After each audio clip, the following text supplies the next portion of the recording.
다 같이 묵도하심으로 오순절 후 21번째 주일 예배를 하나님께 드리겠습니다.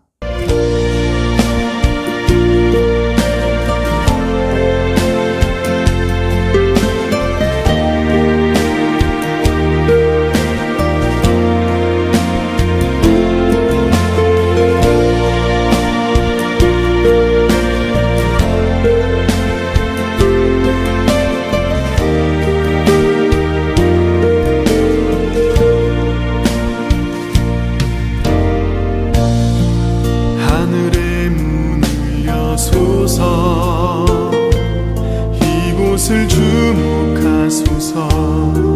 주를 향한 노래가 꺼지지 않으니 하늘을 열고 보소서. 이곳에 임재하소서. 주님을 기다립니다. 기도의 향기가 하늘에 닿으니 주여 임재하여 주소서. 이곳에 오셔서 이곳에 앉으소서. 이곳에서 드리는 예배를 받으소서.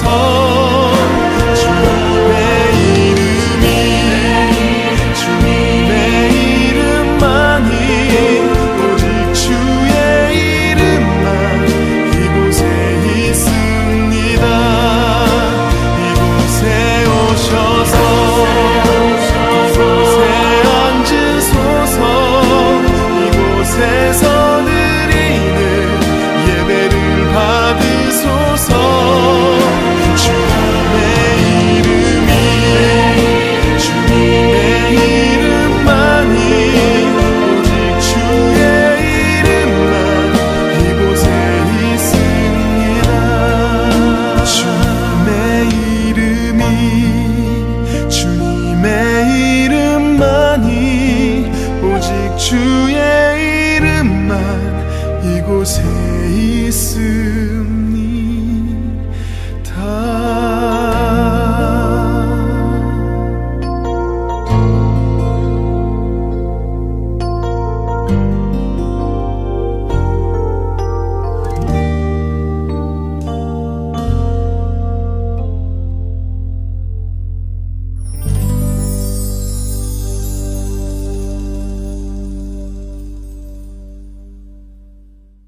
오라 우리가 여호와께 노래하며 구원의 반석을 향하여 즐거이 외치자. 우리가 감사함으로 그 앞에 나아가며 시를 지어 즐거이 그를 노래하자. 여호와는 크신 하나님이시요 모든 신들보다 크신 왕이시기 때문이로다. 아멘. 만물의 경배를 받으시기에 합당하신 아버지 하나님, 하나님의 아름답게 지으신 높은 산, 드넓은 바다, 땅과 수목, 그리고 모든 생물은 이 세상 어떤 작품보다 더 귀하고 아름답습니다. 그런데 우리는 하나님이 창조하신 아름다운 자연과 환경들을 마구 파괴하며 훼손하며 욕심을 부리고 살았습니다. 하나님께서 만드시고 보시기에 좋았더라고 하셨던 이 땅은 오늘날 몸살을 앓고 있습니다. 온 세상이 기상기후로 인하여 고통당하고 있습니다. 주님, 이제부터라도 욕심을 줄이고 파괴를 멈춰 자연과 함께 살아가는 지혜를 깨닫게 하여 주시옵소서.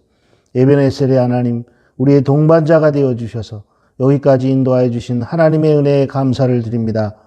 주께서 환난 중에 우리의 피난처가 되어주셨으며 고난하는 인생길을 걸어갈 때 우리의 지친 발이 넘어지지 않도록 붙들어 주셨습니다. 주님께서 베풀어 주신 그 수많은 은혜를 잊지 않고 오늘 저희가 진실한 마음과 정성껏 준비한 예물을 가지고 성전에 올라와 감사의 예배를 드리오니 저희가 드리는 예배를 연락하여 주시옵소서. 예수님의 이름으로 기원하옵나이다. 아멘. 사도신경으로 신앙고백 드리겠습니다. 전능하사 천지를 만드신 하나님 아버지를 내가 믿사오며 그 외아들 우리 주 예수 그리스도를 믿사오니 이는 성령으로 잉태하사 동정녀 마리아에게 나시고 본디오 빌라도에게 고난을 받으사 십자가에 못 박혀 죽으시고 장사한 지 사흘 만에 죽은 자 가운데서 다시 살아나시며 하늘에 오르사 전능하신 하나님 우편에 앉아 계시다가 저희로서 산 자와 죽은 자를 심판하러 오시리라. 성령을 믿사오며 거룩한 공예와 성도가 서로 교통하는 것과 죄를 사하여 주시는 것과 몸이 다시 사는 것과 영원히 사는 것을 믿사옵나이다. 아멘. 찬송 드리겠습니다. 260장 찬송, 우리를 죄에서 구하시려 찬송 드리겠습니다. 우리를 죄에서 구하시려 260장 찬송입니다.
하나님의 말씀을 봉독하겠습니다.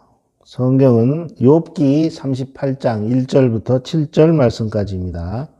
구약성경 욥기 38장 1절부터 7절 말씀 봉독하겠습니다. 그때 여호와께서 폭풍우 가운데에서 욥에게 말씀하여 이르시되 무지한 말로 생각을 어둡게 하는 자가 누구냐? 너는 대장부처럼 허리를 묶고 내가 네게 묻는 것을 대답할지니라. 내가 땅에 기초를 놓을 때에 네가 어디 있었느냐? 네가 깨달아 알았거든 말할지니라. 누가 그것의 도량법을 정하였는지, 누가 그 줄을 그것의 위에 띄웠는지 네가 아느냐? 그것의 주추는 무엇 위에 세웠으며 그 모퉁이 돌을 누가 놓았느냐? 그때 새벽별들이 기뻐 노래하며 하나님의 아들들이 다 기뻐 소리를 질렀느니라. 아멘. 50장 찬송, 내게 있는 모든 것을 찬송 드리면서 봉헌하도록 하겠습니다.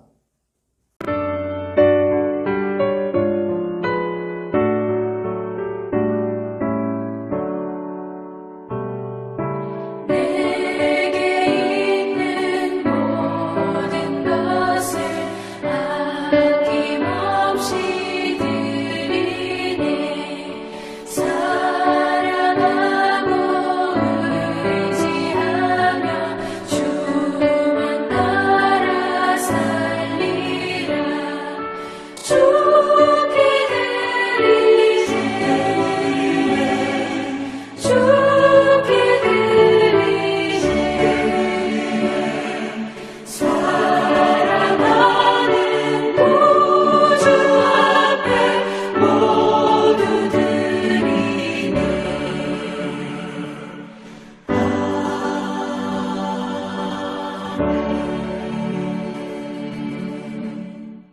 동원을 위해 기도하겠습니다.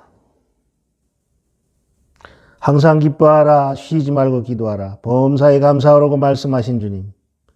물질이 넉넉하고 풍요로울 때만 기뻐하지 않게 하시고 궁핍하고 어려울 때에도 하나님의 구원에 의해 기뻐하게 하여 주옵소서. 배부를 때에 감사의 노래를 부른 것처럼 줄일 때에도 감사의 기도를 드릴 수 있게 하여 주시옵소서. 오늘도 거룩한 주님의 날을 맞아 예배와 함께 드려진 모든 예물과 드린 손길들을 일일이 기억하여 주시고 연락하여 주시옵소서. 죄를 성수하는 우리의 삶의 조건들을 부하게 채우셔서 주님과 세우신 교회와 교우들과 세상을 향해 진실하고 가치 있게 쓰이는 삶이 되게 하여 주시옵소서. 적은 것도 기쁘게 받으시는 아버지 하나님, 힘들고 어려운 중에도 교회와 복음을 위하여 빈손을 보이지 아니한 하나님의 백성들을 기억하여 주시기를 간절히 구합니다. 더불어 우리가 살아가는 이 땅에서의 삶에 은총에 은총을 더하여 주셔서 질병에서 지켜주시고 건강한 삶을 지켜주시며 넉넉한 삶으로 친히 인도하여 주시옵소서. 성도들이 손대는 모든 일과 사업에 그리고 가정과 자녀들의 삶에 영육의 풍성한 은총을 허락하셔서 날마다 평안의 복을 내려 주시옵소서. 예수님의 이름으로 간절히 축복하며 기도하옵나이다. 아멘.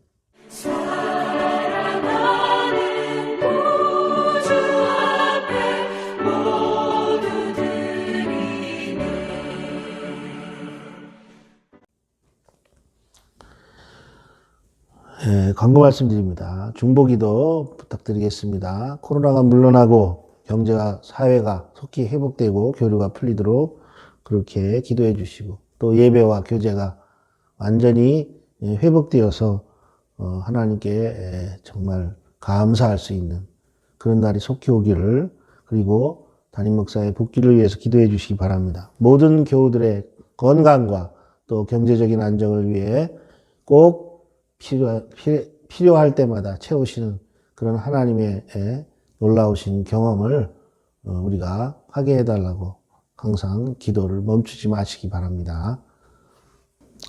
오늘은 하나님의 음성 듣기라는 제목으로 욥기 38장의 말씀을 가지고 여러분과 은혜를 나누고자 합니다.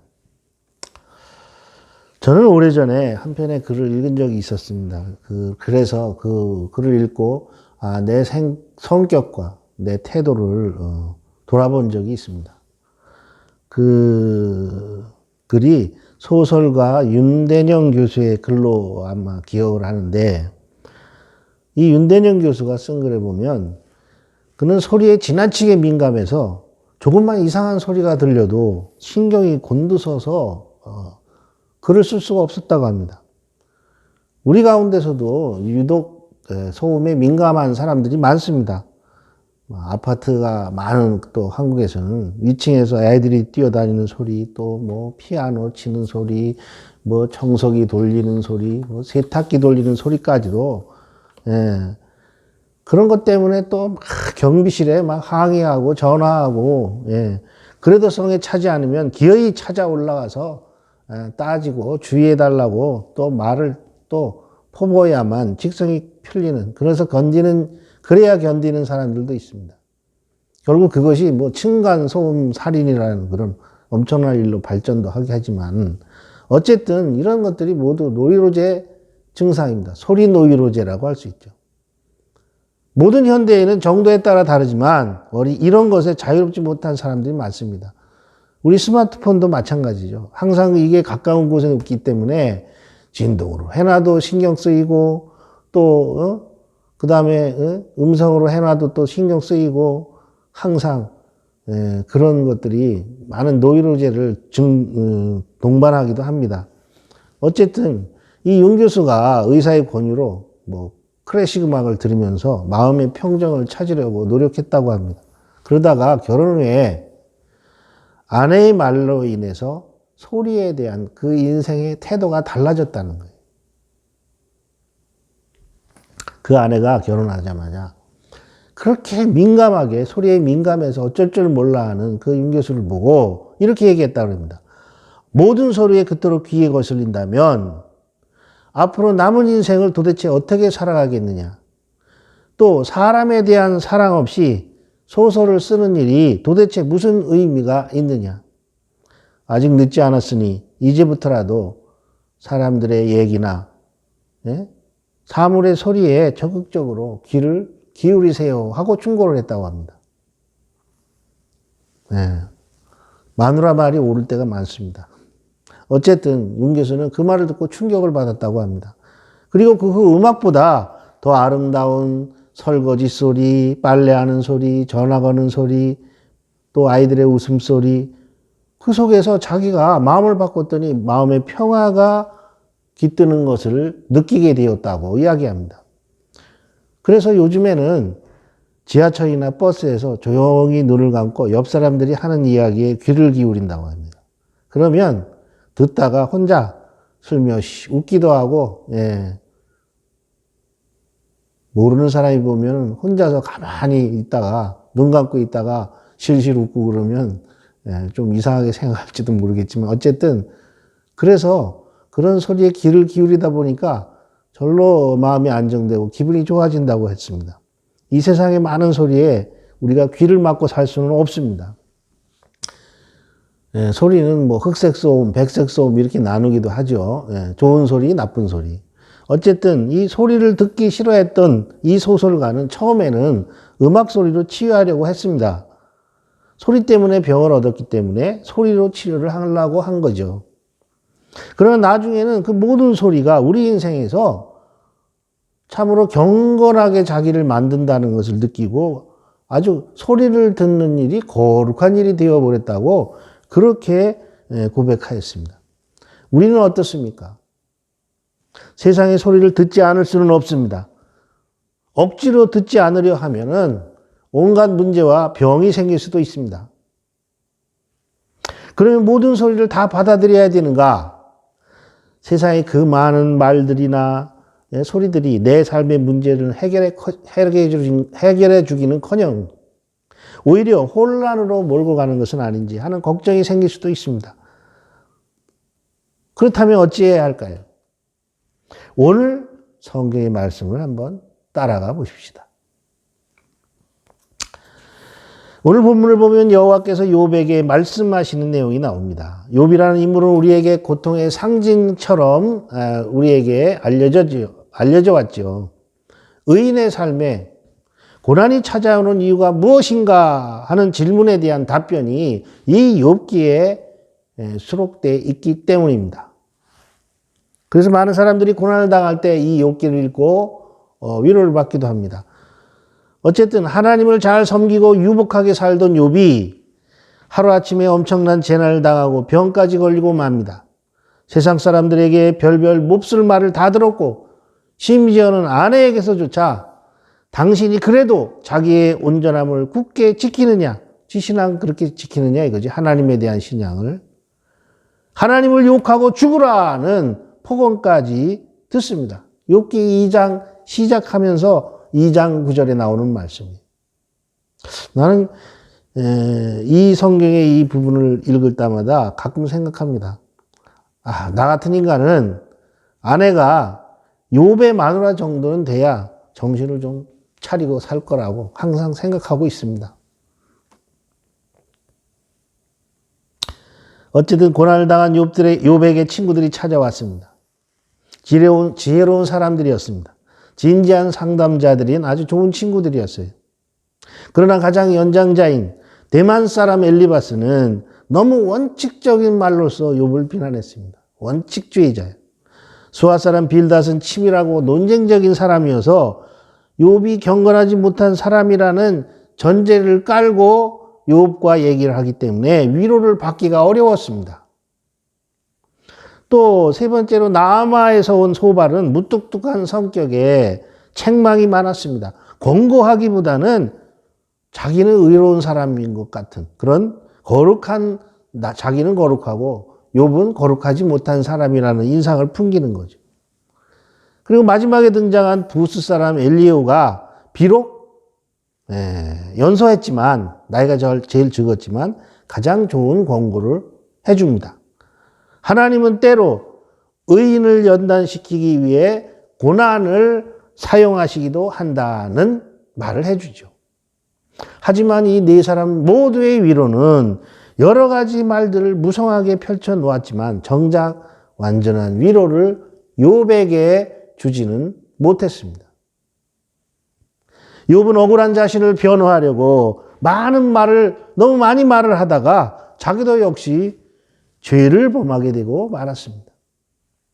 여기까지의 과정을 보면서 우리는 중요한 사실 하나를 깨닫게 됩니다.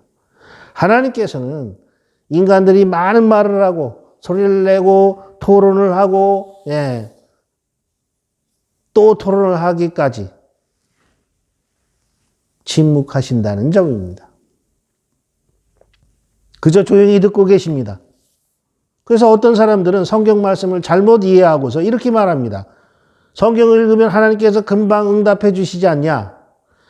아브라함에게도 그랬고 야곱에게도 그랬고 다윗에게도 그랬고 바울에게도 곧 응답해 주시지 않았습니까? 라고 얘기합니다. 그렇지 않습니다. 성경은 많은 시간이 지나고 나서 그 결과와 함께 기록된 것입니다. 오랜 시간에 걸쳐 간절히 기도하고 겸손히 무릎 꿇고 몇 번씩이나 또 배반하다가 다시 돌아와서 회개하는 심령을 보여드린 다음에야 비로소 하나님의 말씀이 임하셨습니다. 인간이 자기의 뜻을 내세우며 그 지식과 판단대로 힘대로 해보다가 모두 실패하고 가장 낮은 자리에 꿇어 엎드릴 때까지 하나님의 음성은 들리지 않는 법입니다. 분명히 알아야 됩니다.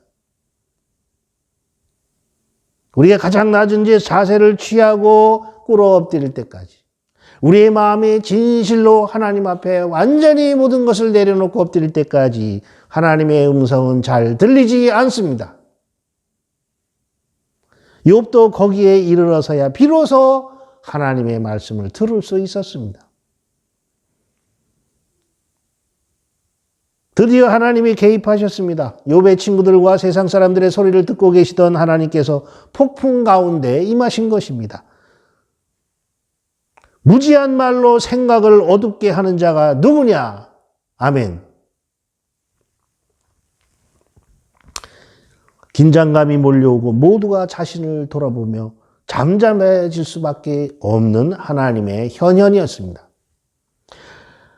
하나님의 복과 통치를 어둡게 만드는 자는 친구들 뿐만 아니라 욥 자신도 포함되었습니다. 자신의 고난이 억울하여 거기에 집착한 나머지 하나님의 공의와 자비하심을 잊어버리고 있었기 때문입니다. 내가 억울하고 내가 고달프고 남이 나를 몰라주고 그것 때문에 서운하고 분하여서 하나님의 섭리를 생각하지 못했던 것을 깨달으라는 하나님의 말씀입니다.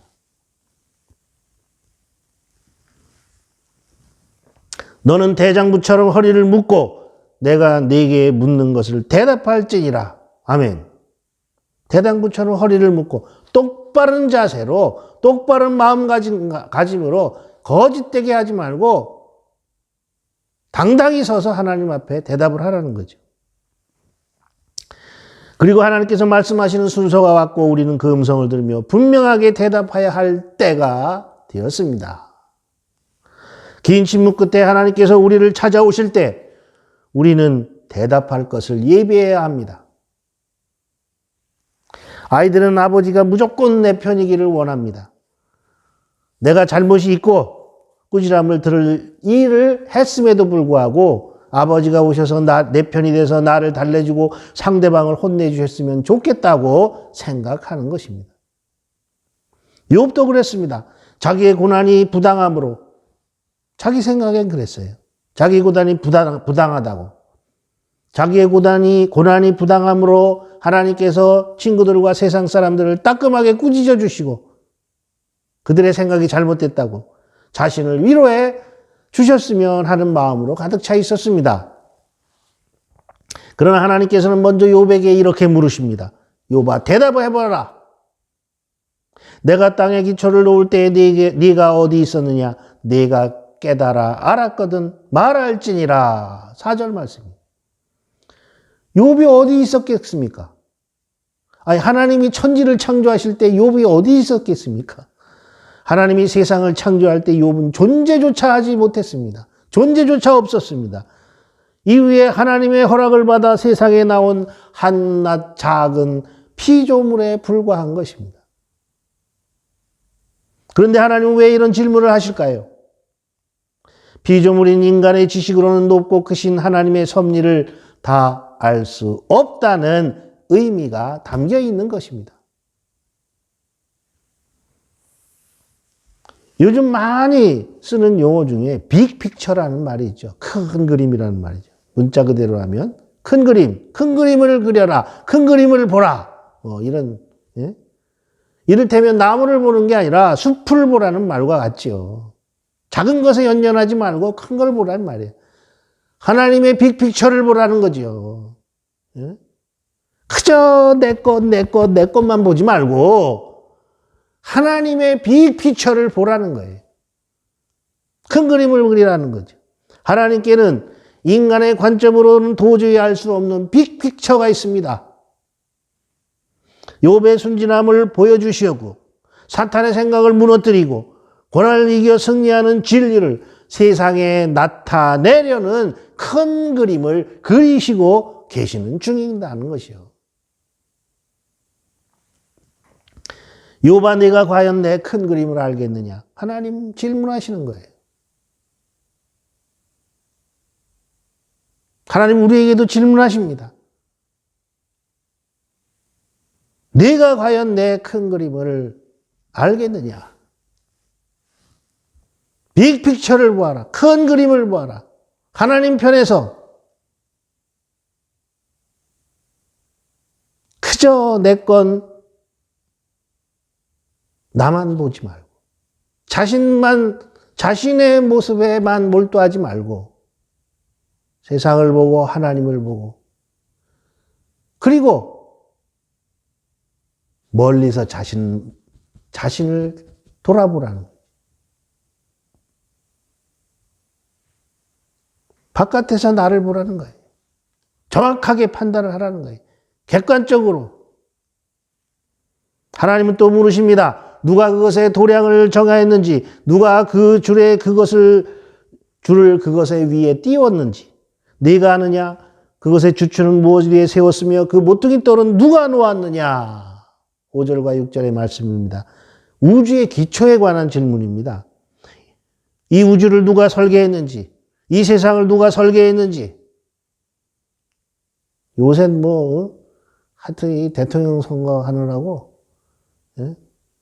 대장동은 누가 설계했는지, 그거 가지고 이제 엎치락뒤치락 하고 있습니다.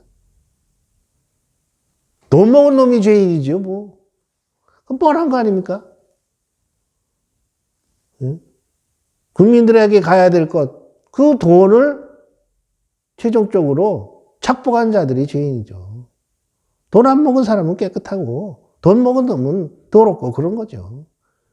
이게 굳이 그렇게 심각하게 생각할 만한, 예? 복잡한 게 아닙니다. 이 땅은 누가 설계했는지, 그 측량줄을 누가 붙들고 띄웠는지, 땅을 바치는 주추들과 초석은 누가 놓았는지 계속해서 물으십니다. 사랑하신 여러분, 답은 오직 하나입니다. 오직 하나.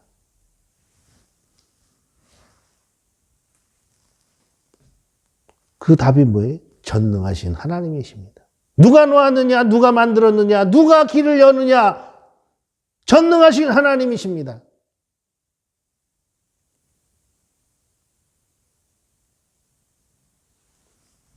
내 인생의 길을 남이 열 수 있느냐? 내가 열 수 있느냐? 아니요. 길을 놓으시는 분은 전능하신 하나님이세요. 세상을 만드신 분은 전능하신 하나님이세요. 우주를 만드신 분은 전능하신 하나님이세요. 인생을 만드시는 분도 전능하신 하나님이세요.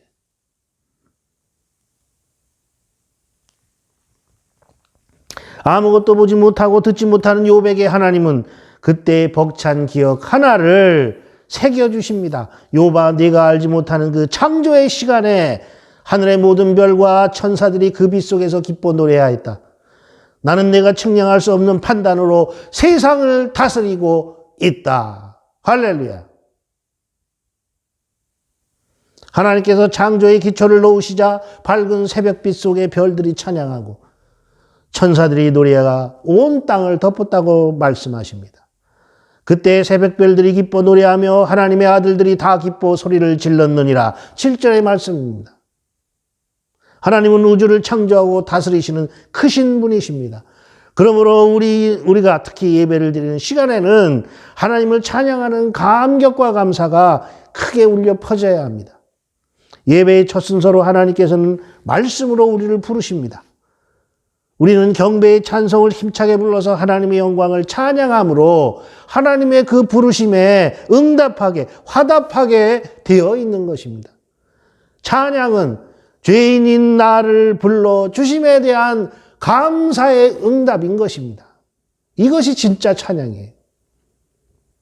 그러나 아쉽게도 하나님의 그 위대함에 대한 감격과 감사는 곧 사라지고 구원받은 은혜도 사라지고 육신의 삶만 잘 되기를 원하는 기도만 끝없이 하나님 앞에 내어놓습니다. 하나님은 오늘 성경에 있는 것처럼 예배드리는 사람들에게 네가 깨닫으면 말해보아라 라고 말씀하십니다. 깨달았으면 우리는 어떻게 해야 합니까? 그것을 오늘 본문이 이야기하고 있습니다.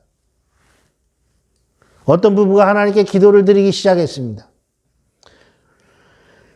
이 기도가 정말 하나님이 기뻐하시는 기도, 경배를 받으실 하나님께 대한 기도가 맞는지 생각해 보십시오. 남편이 먼저 기도합니다. 하나님, 제가 하나님께서 이루어 주실 줄을 확실히 믿고 이 일을 저질렀습니다. 뒷일을 살펴주실 줄 믿습니다. 이런 박력 넘치는 남편의 기도를 따라서 함께 온 아내가 기도를 합니다. 거듭니다. 하나님 왜 이러세요? 그러지 마시고 좀 잘되게 해주세요. 아시지요, 하나님? 믿습니다. 감사해요, 하나님.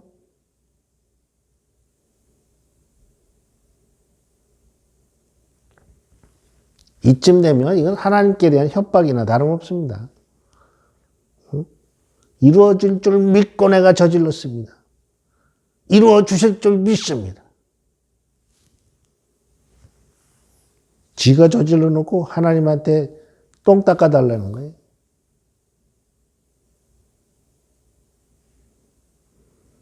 참으로 유치한 신앙입니다. 그런데 이런 유치한 신앙에 머물러 있는 그리스도인들이 한국에는 온 땅을 더 뒤덮고 있는 거예요. 온통 물질적인 욕심에 기인한 기복신앙에 더하여서 우상에게 바치는 기도나 다름이 없습니다. 언제까지나 하나님, 전능하신 하나님 앞에 이런 치졸한 기도나 드리고 있어야 할까요? 부모는 자녀가 어릴 때에는 그 말이나 행동을 다 용서해주고 용납해줍니다. 그러나 시간이 지나도 몸은 커가는데 나아지기는커녕 변화가 없으면 심각하게 걱정하기 시작합니다. 걱정으로 바뀌는 거죠. 장성한 뒤에도 어릴 때의 유치한 일들을 계속한다면 이건 문제가 있어도 보통 큰 문제가 아니기 때문입니다. 고린도전서 13장에 있는 사랑의 조건을 한번 보십시오. 고린도전서 13장 11절에 바울 사도는 고린도 교회 성도들에게 이렇게 얘기합니다. 내가 어렸을 때에는 말하는 것이 어린아이와 같고 깨닫는 것이 어린아이와 같고 생각하는 것이 어린아이와 같다가 장성한 사람이 되어서는 어린아이의 일을 버렸노라. 아멘. 사랑하신 여러분, 처음엔 다 누구나 어린아이예요. 신앙도 마찬가지입니다. 교회 다니는 것도 마찬가지예요. 처음엔 누구나 다 어린아이예요. 그러나 점점 누구나 다 자라게 됩니다.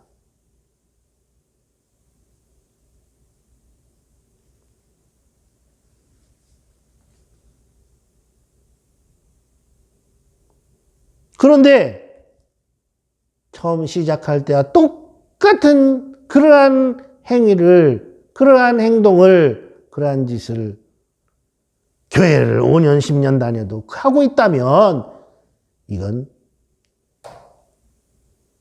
보통 큰 문제가 아닙니다.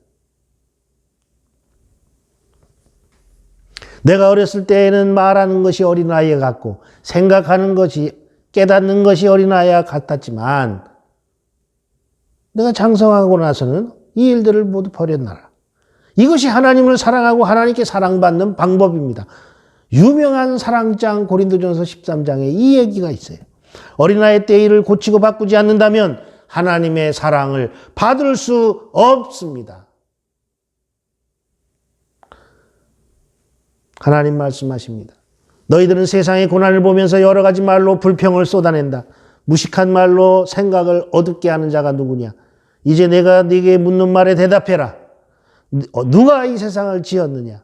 하나님을 탓하는 너희야, 이제 대답해 보거라. 욥의 대답이 무엇이는지 아십니까? 욥의 대답. 하나님의 말씀이 끝나고 욥기 40장으로 들어서면 그의 대답이 이렇게 기록되어 있습니다.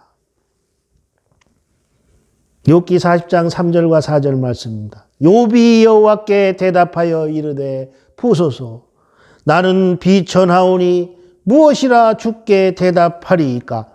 손으로 내 입을 가릴 뿐이로소이다. 아멘.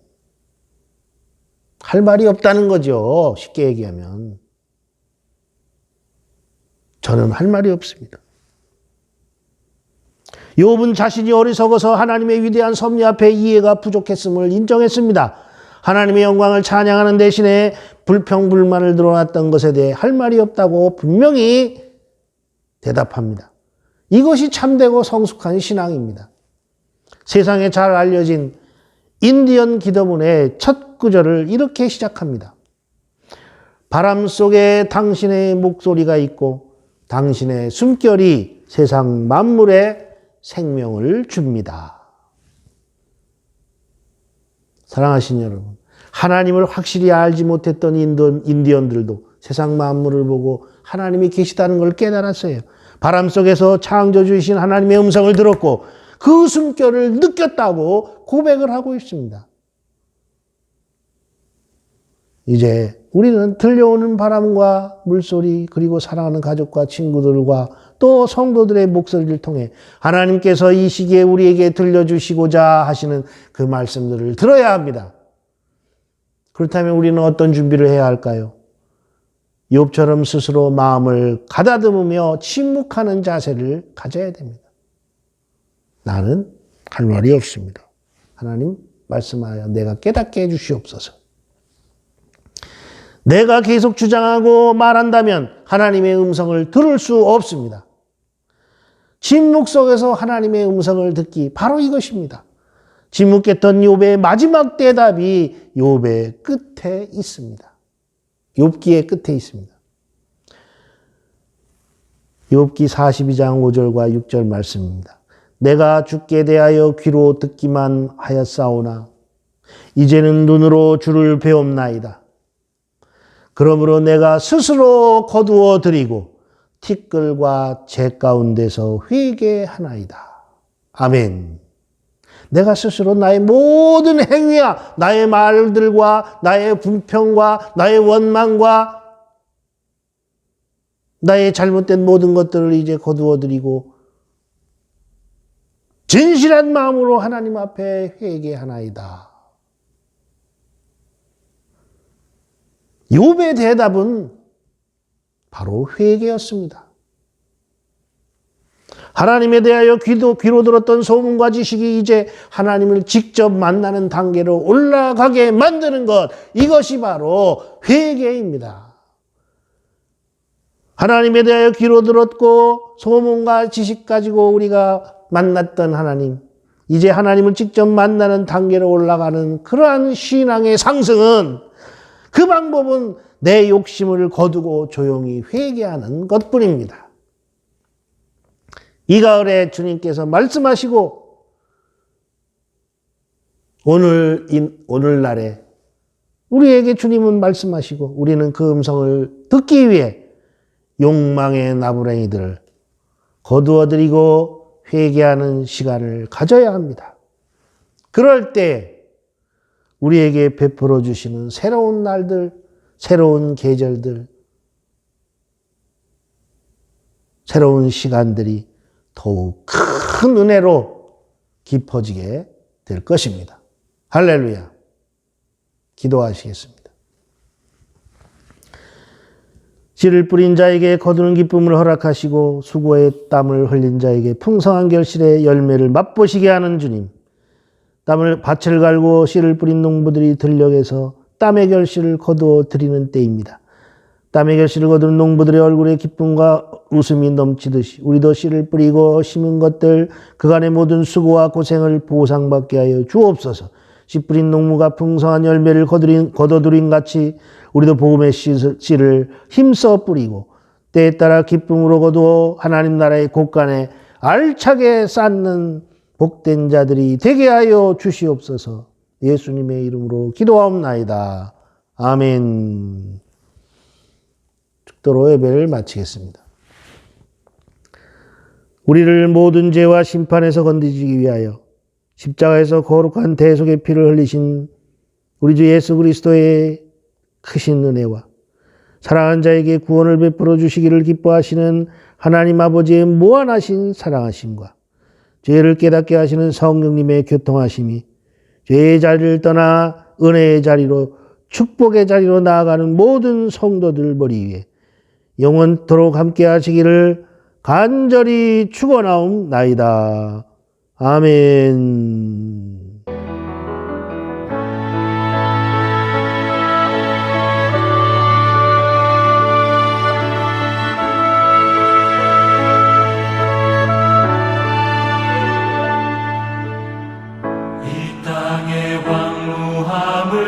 보소서. 하늘의 하나님 긍휼을 베푸시는 주여 우리의 죄악 용서하소서.